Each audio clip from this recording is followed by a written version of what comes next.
What's going on, YouTube, man? It's your boy T. Man, we back at it. We're gonna watch TommyG catch a predator. Chris Hansen, bro.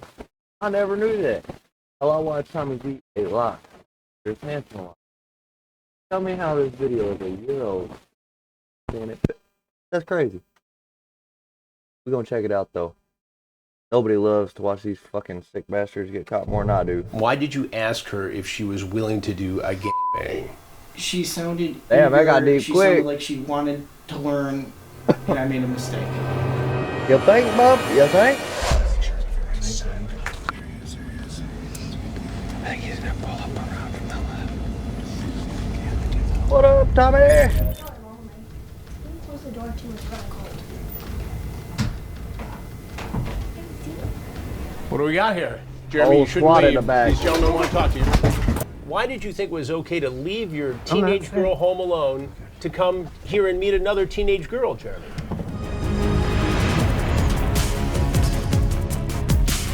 What? That's crazy. Does any part of you feel sorry for these guys? No. This one idea for a one-off story for Dateline NBC in 2004 has turned into all this. I will. Can you just tell me who you are? I'm Chris Hansen. This is an investigation.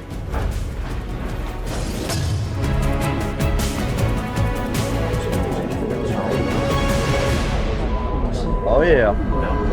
In this episode, we trudge into the dark corners of crime, perverts, and preds who prey on kids. We team up with Chris Hansen, a man who has spent the last 2 decades as the premier pred catcher on the planet. Together, we team up in a sting operation to catch these. In this episode, there are certain words that for some reason we cannot say. Among them, so instead, we will either refer to these guys as preds, PDF files, or bleep out the word altogether to avoid being censored. Now, this ugly world of PDF files is something that I almost YouTube didn't and want to their cover. I mean, guidelines, the bro. idea that grown men are out there looking to meet with vulnerable youth, to me, it's just sad and sickening. But it is a reality of this world that we have to face, Yeah, and thankfully with the unfortunately. help of local police, we have the opportunity to take these offenders off the street and give them justice. Folks, this episode is heart-pounding, stomach-turning, and incredibly intense. It's time to saddle up and go boots on the ground. I ain't got boots on, but damn it, we can get muddy. Let's go. Today we're diving into the dark world of and we're doing it with one of the best in the business, Mr. Chris Hansen. sir. We're just down the road from a sting operation where they're luring guys in and then promptly arresting them. To me, I'm really fascinated to get to the bottom of why this is happening. So let's try and learn something together. Buckle up, folks. We're in for one today. Just as we arrived in buckled Michigan in. and we're gonna set out to the Sting House, we got word from Chris's team that an offender was on his way to get busted and for us to lay low until they booked him. What happened next is one of the most powerful moments of Chris's career. No? There's no Uh, Of course, it's always cold outside. what? My man done took off the hat. Bring money? Yeah. Can I see it? The money. How much is that? Okay. What do you want to do? What are you feeling up to? I don't want to. I'm down for anything. Are you doing it here? Is it? It's a bedroom. You can do it on the couch or anywhere you want to go. I'll go change and you can stay. He's trying to. You stay right here and I'll be right back, okay? How you doing? Good. What was your plan here today? No, you cannot. Stay right there. He says, lay your ass down, sir. Stay right there, bro. He was gonna pay her for the... What? From the law enforcement angle, what have you seen in this world? Seems over the last 10 years, it's gotten worse, in my opinion. Even Just some Gideon based ain't off got none of interviews I've them, I done don't over the think. years with, I ain't seen none on children, his child page, forensic you know, where they interviews pay over for child that. That's abuse crazy. Type stuff, sexual abuse. How common are these people out in the world, these predators? To be A quite lot, honest, I think it's unfortunately. a very scary thought. I think they're very common. I think parents should be well aware of the stuff that happens on the internet. My Yep. name is Sam Christian. I'm a retired Chicago Police Deputy Chief on the Chicago Police Department. I spent 14, 15 years in what's called Special Investigations of the Youth Division, chasing pedophiles. basically. When I was doing this work, and we would do lectures and seminars, and I thought at that time you could probably find a pedophile rather on probably every square mile in the city of Chicago. Well, you know, I kind of fell into working with, so I fell into forensics, and have been helping lock the sons of bitches up for 30 years. I don't know, you know, how many people are versus how many billions of people we have. You know, no one's ever clear with that because we're only basing it on those that were convicted. We know that there's no place we could go in this country where it isn't happening. I mean, we're in the UP of Michigan, and right now we could be talking to someone down in Texas that could potentially be up here within a couple days to try to, you know, potentially take your child. So it's not just in your backyard anymore. Texas? It's like a nationwide thing. What's your name? Joe, I was looking online to play. To play, and what do you mean by play, Joe? Obviously, yes. You talked to somebody online and on the phone, and you were pretty graphic. How many times had you met women online before for sex? 2 or 3. 2 or 3. And what do you do for a living now, Joe? I'm a grocery manager. Here in town? Marquette. In Marquette. Over the phone, she tells you that she's 15. You say to her, that's messed up. That is. But yet you continued to talk about having sex with her. It almost seems as though that age excited you. You asked if she would do a gangbang. Why did you ask her if she was willing to do a gangbang? She sounded eager. She sounded like she wanted to learn, and I made a mistake. I have a porn addiction. I will admit that I have a porn addiction. I got addicted to porn when I was probably 11, 12 years old. Did you bring condoms? I did not. I might have one. Right. But you were willing to have unprotected sex with this girl. I don't know if I would have gone that far. So it seems to me that if I don't know if I would have gone that far, but you got the money, you're there. You would have been having sex with her by now.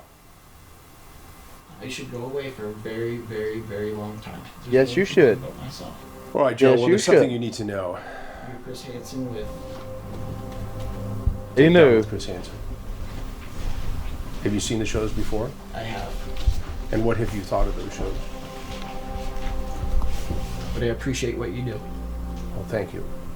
Did you ever think you're going to end up face to face like this? When I walked in here and saw the pizza box out, honestly. Is that up here, Joe? Yep. Just the wall. He said when I seen the pizza box, I Or knew. anything on you, sir? No. I'm just gonna give you a quick pat down. All right. Joe, thank you for being straight up with me. I appreciate it. Can I shake your hand? Yes. It's hot and sweaty. I appreciate it, buddy. Good luck to you. All right? It's a good luck to you, bro. Gooses.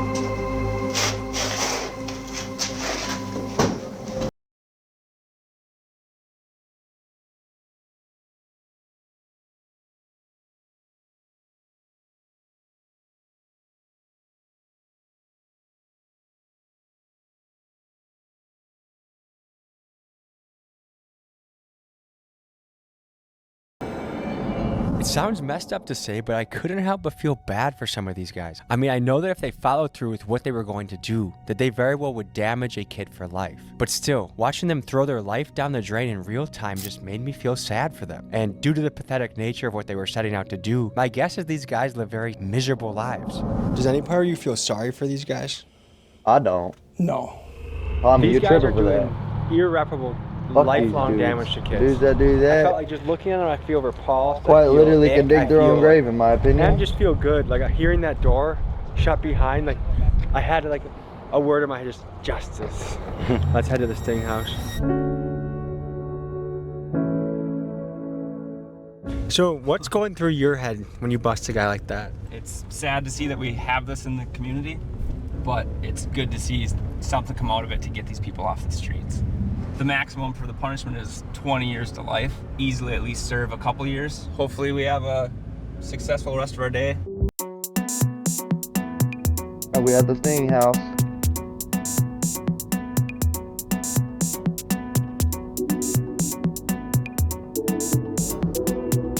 So in a normal Sting, when you start in the morning, how late does it go?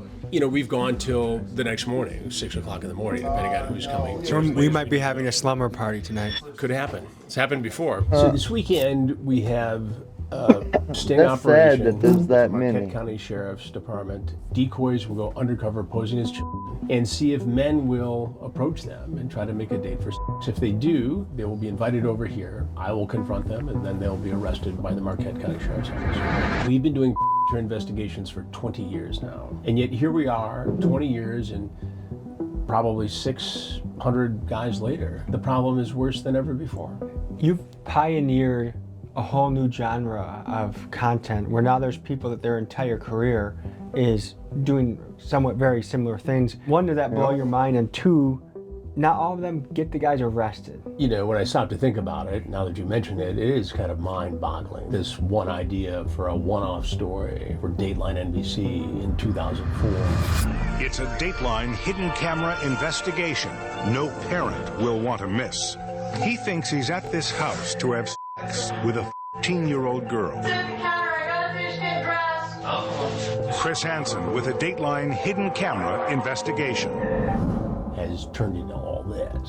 And in terms of the vigilante catchers, you know, some of them have done a service. And I think there's a solid place for citizen journalists. But it concerns me that I think some, not all, but some of these vigilante catchers are out to just be as outlandish as possible. A phone call's coming in from a potential and everyone's waiting to hold their breath. Yeah, you assault them and then you go to jail. That ain't no good. I'm not here to get you in trouble. I just want to have a good time. He's coming. But what's your mental preparation? Like, what are you doing before they come? Well, I'm working on a lot of different things. So I've gone through the material for this particular confrontation. I'll start going through it again in a few minutes here when we know he's on the way, for sure. And other than that, you know, you're just kind of keeping aware, and I'm working on other stories at the same time. They're just trying to see if it's real, see if they can manipulate him, take advantage. Do you feel bad for these guys at all? Do I feel bad? No, at all. They knew what they was doing. Yeah, fuck yeah, they did. Tell me about the potential. Either they need to ask, well, 49. He's actually 53, we found out. I think interesting, first of all, that he's willing to lie about a minor detail like that. He's coming from like 3 hours away. Didn't he also take a picture?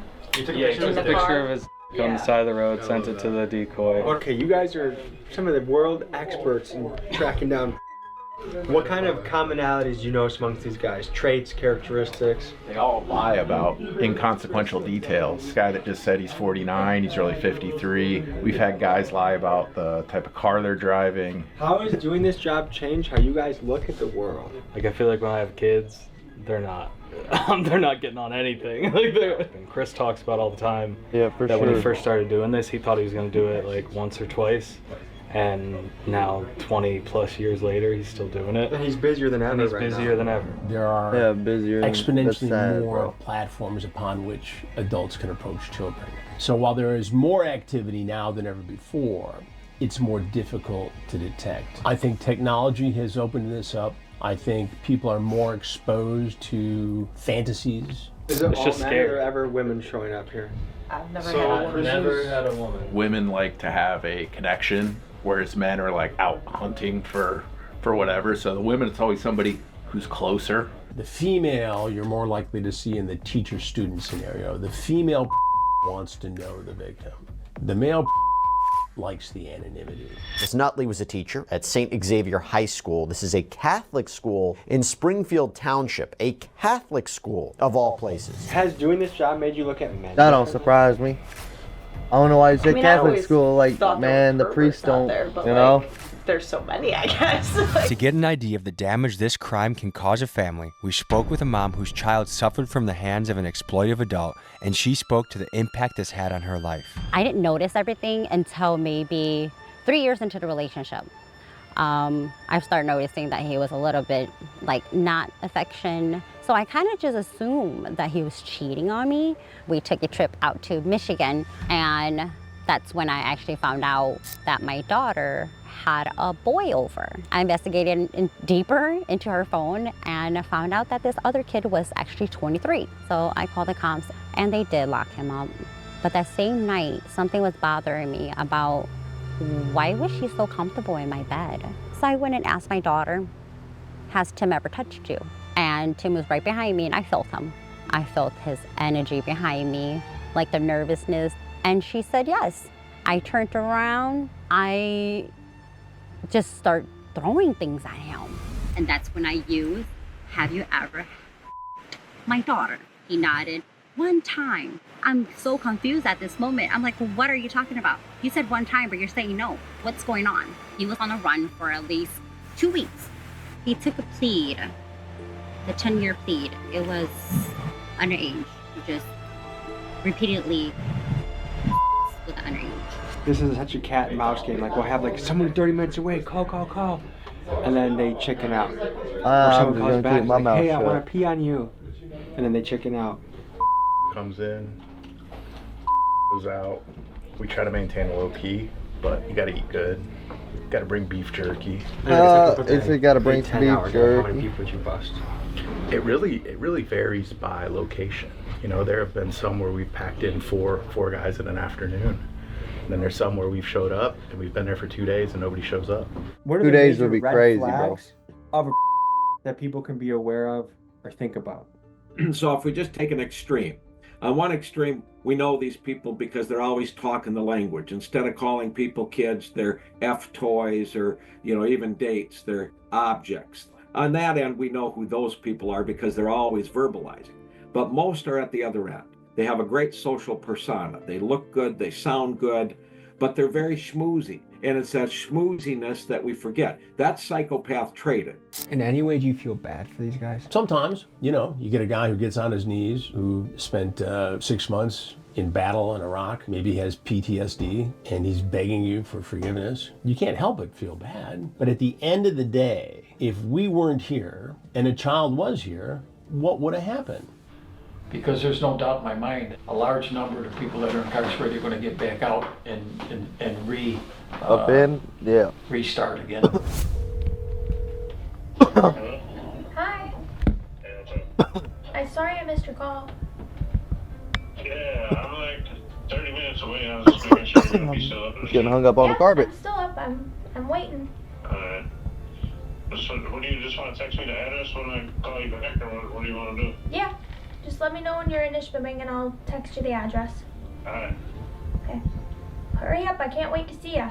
Alright. Okay. Bye. Does it surprise you how many guys are out there trying to do this? Yes and no. Our jurisdiction has a very high amount of CSCs, criminal sexual conducts. I guess, how does it make you feel getting to do this job? This? Good. Like, I've seen so many stories that are like horrific. Some of these people do some of them are to minors. Horrifying. Is sickening. Do you think our justice system properly takes care of these guys? I think they all need to go to prison for some stint, however long. I'm not sure. I will say, I think reoffenders, my personal opinion, shouldn't be able to walk another day freely. Anything you think people back home should know? If you're a sexual assault victim, don't be afraid to speak out and tell your story to somebody from trained law enforcement officials that do handle No, this stuff I'm in a sorry, I sensitive don't agree manner. with that. Hell, Don't you be afraid offend to report once, it and speak you get a out bullet about to it. the There are a dome. boatload of clips from this episode that, for reasons I cannot get into, are only available on Patreon. If you'd like to support independent journalism and have access to go these over and clips, follow the link to TommyG, subscribe yo. is in the description. There's a last-minute hustle and bustle to get everyone in place. We'll see him on the camera, so if he does, everyone will just shift. Make sure everybody's signed.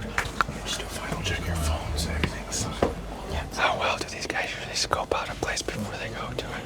I think last year, and then when we did the other one, I think we've had 2 or 3 go by. They'll drive by once or twice just to make sure they're looking for, obviously, police cars, anything suspicious, obviously lighting, any suspicious movement at all. That would indicate, hey, there's something just to justify their concerns. So once they're in, they're fully committed. So, like, how do you approach this from a psychological standpoint so that you keep it going without tipping them off, but you still get information? And I'm so ready for it to be summertime, y'all. No, a little off topic. It's getting freaking cold. Like 27, 28 degrees today. Do you think he would be disappointed to know that someone sending him all the nice messages was a guy like you with a beard? They're gonna know when I take the stand. Is this off a hookup website?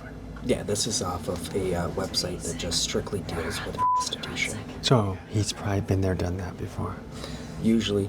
So that means the decoy has a fake profile with a few pictures. Yep, I created a fake profile. The website's out of Europe. How racy can you get with the pictures? The pictures are of our actual decoy. She can get as racy as she's comfortable. Obviously, we don't get too racy with ours. So he knows that she's 15, and his big holdup was he had to find some place to get rid of his kid for the night. Do you know how old this kid is? I don't think we discussed it. He could be minutes away. Yeah. And you gave him the address at what point? Just within the last 30 seconds, a minute ago. Let's get ready. Subject spotted. Okay, baby, here we go. This is our guy. Hey, Verb, he asked where to park. There he is. Yep. I think he's gonna pull up around from the left. We're pulling up, bro. It's cold outside. Can you close the door too? It's really cold. You want me to go grab him? Oh, he got That's okay. You can. a king shirt on, bro. You can have a seat.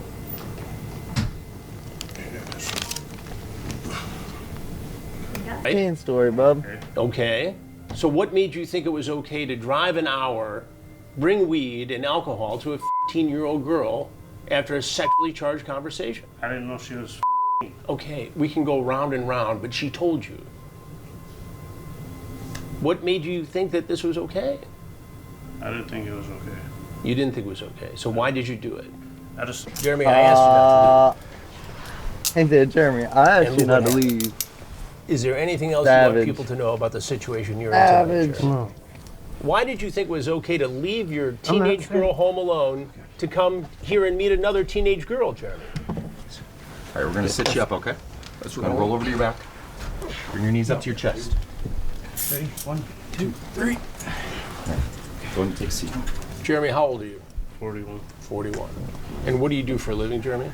Work at a warehouse. You work at a warehouse. And what do you do at the warehouse? Load trucks. Load trucks. Well, Jeremy, as I started to say before you tried to leave, I'm Chris Hansen. I'm not giving you guys permission to videotape. Well, we don't need it.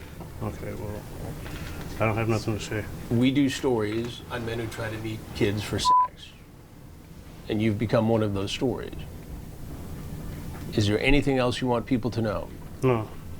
Okay, well, these people here will take it from here then. Go, Jeremy.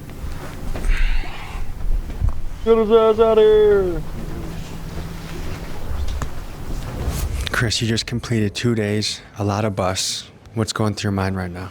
Tommy, the fact that a guy would leave his own children behind, a 14 and 16, to drive an hour to meet a 15, allegedly for sex, bring weed, alcohol, it never ceases to stun me. The anticipation, right when he started walking up to the house, my heart was thumping. Yeah, mine too.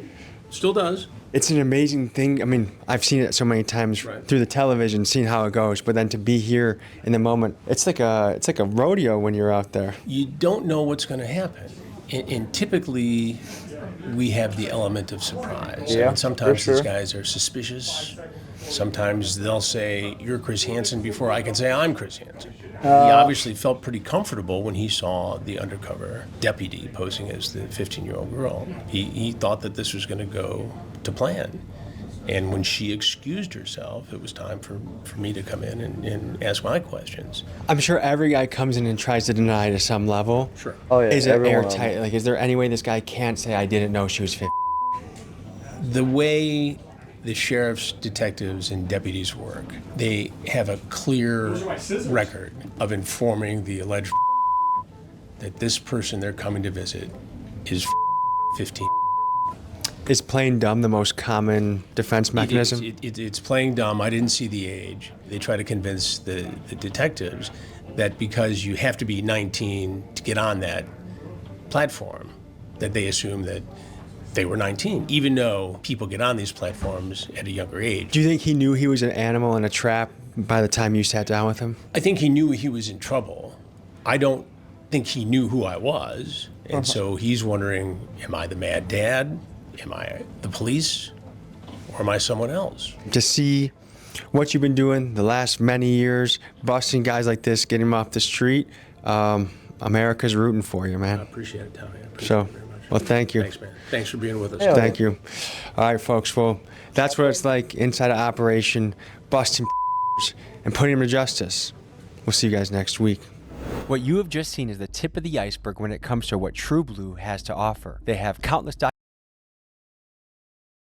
And that was a good one, man. I hope y'all stayed to the very end. Like, subscribe, drop a comment.